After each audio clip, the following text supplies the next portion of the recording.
course, obviously also being part of that meeting with Donald Trump Jr. So let's bring in our legal panel, Brian Claypool, who is a criminal defense attorney and former head county prosecutor, and criminal defense attorney Bob Bianchi. Thank you both for joining us. Sure. So, Bob, I will start with you. Should Jared Kushner have his security clearances revoked?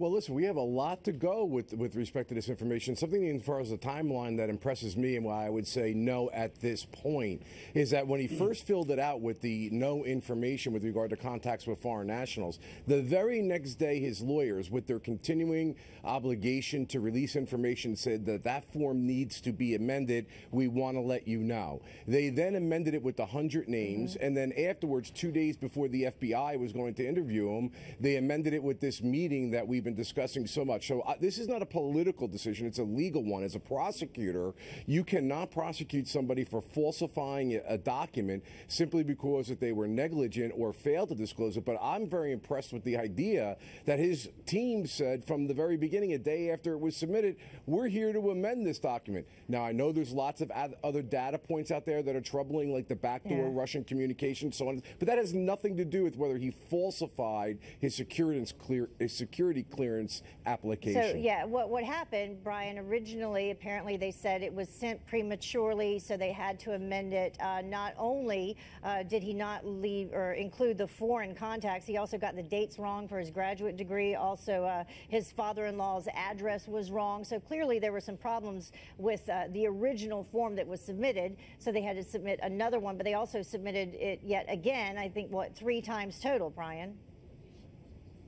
Heather, a few words that come to my mind when I hear the Jared Kushner story: hypocrisy, loud bark, and no bite. And what I mean by that is we have a former Secretary of State, Hillary Clinton, who ran for president, who clearly had classified information on a personal server. She wasn't even prosecuted. She wasn't even questioned under oath by former FBI Director Comey. Secondly, we have former FBI Director Comey, who released classified data to a person without government clearance. He hasn't even been investigated yet.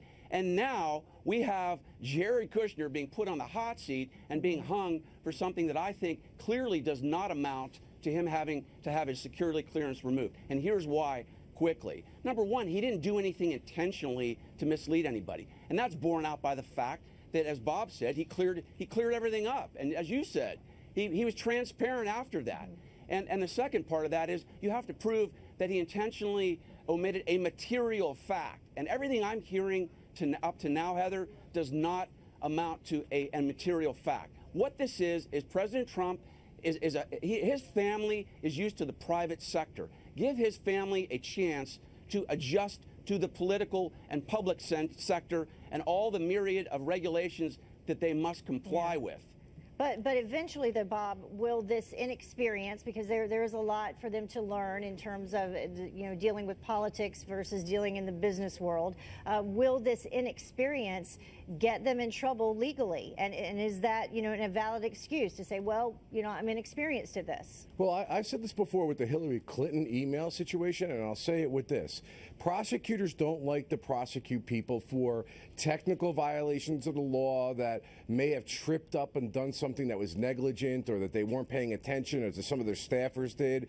But there are a lot of data points here for the U.S. Attorney's Office to be looking at. Some very suspicious and unusual activity that has occurred. They're going to try to connect those dots. The backdoor communications, like I said, the financial dealings, maybe the failure to fill out this form is innocent, not innocent. There's lots of things they can look at. But when it comes down to this form, I don't think that we should be comparing people like Hillary Clinton and this investigation versus that. I hated that as a prosecutor, when defense lawyers would come in and say, well, why did you do this on this case and you didn't do it on that case? It's apples and oranges. But how many times, this is my question, though, how many times do you get to add on to this list? Because the first time around where Jared Kushner, added all of the foreign contacts, he didn't include this latest meeting with Donald Trump Jr. We now know the 8th person that was involved in that meeting.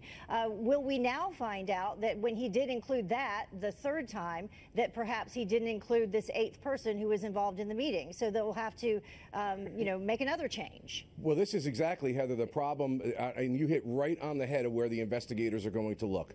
They are going to look to see whether or not the failure to identify this meeting, which could be a pivotal meeting in the overall investigation, was done. How was it done? How was the data being collected? Why did it come forward so late? Because if it was being done or transparent, quote unquote, because people knew about it and they knew it was going to get out, that's a big problem for him. Yeah. If it was an innocent failure and they were going like 2 days, we got to go see the FBI, let's scour these emails, oopsie, we made a little mistake here. Now remember, the law requires that it has to be somebody that has constant contact and significant relationships with these individuals to report it. So they may have been erring on the side of caution, which could be very possible because that FBI interview is about to occur, or it could be because they knew, like with the Donald Trump Jr. scenario, something was about to come out. And if the investigators find out it was for the latter reason, it was because that they knew it was going to come out and then they decided to disclose it, that's a huge problem. Well, we do know at this point that it is being investigated. So this editorial in the Wall Street Journal says, you know, be transparent, trust in the American people, and put it all out there and see what happens.